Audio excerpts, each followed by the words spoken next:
प्रफुल्ल गणपतराव हेलोडे, मुक्काम पोस्ट मोर्शी, जिल्हा अमरावती येथील प्रयोगशील शेतकरी.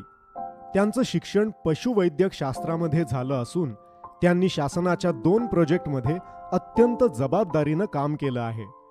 शेतीची आवड असल्यामुळे त्यांनी आपल्या करिअरची पहिली पसंती शेतीलाच दिली आणि अशा प्रकारे 2007 पासून या प्रवासाला सुरुवात झाली. आपल्या शेतात पारंपरिक पिकं न घेता नगदी पिकं घेण्याकडे त्यांचा कल असतो. जसं की भाजीपाला वर्गीय पिकांमध्ये काकडी, टमाटर, वांगी, कोबी, अद्रक, ब्रोकोली इत्यादी आणि फळवर्गीय पिकांमध्ये टरबूज, खरबूज तसंच नाविन्यपूर्ण पीक म्हणून पेठा या पिकाची लागवड ते करतात.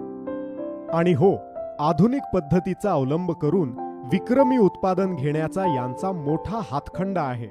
नवनवीन प्रयोग करून त्यांना यशापर्यंत पोहोचवण्याकरता जिद्द आणि अभ्यासपूर्ण नियोजनाची गरज असते.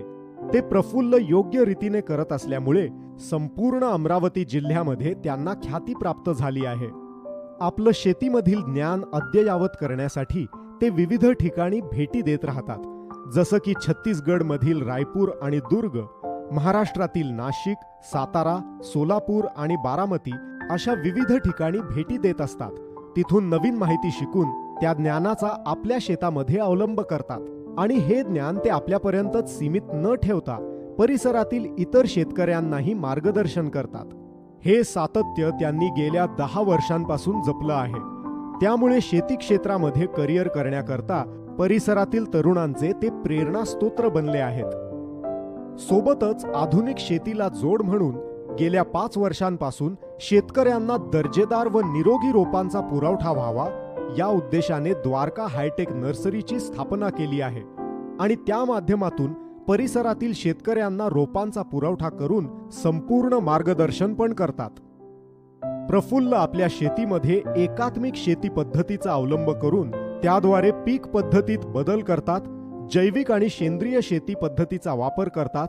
त्यामुळे त्यांच्या शेती उत्पादन खर्चामध्ये मोठी बचत होऊन उत्पादनामध्ये भरघोस वाढ झाली आहे. याचेही मार्गदर्शन ते इतर शेतकऱ्यांना करत असतात. प्रफुल्ल यांना सन 2018 मध्ये तत्कालीन कृषी मंत्री डॉक्टर अनिलजी बोंडे यांच्या हस्ते उत्कृष्ट शेतकरी पुरस्कार मिळाला आहे.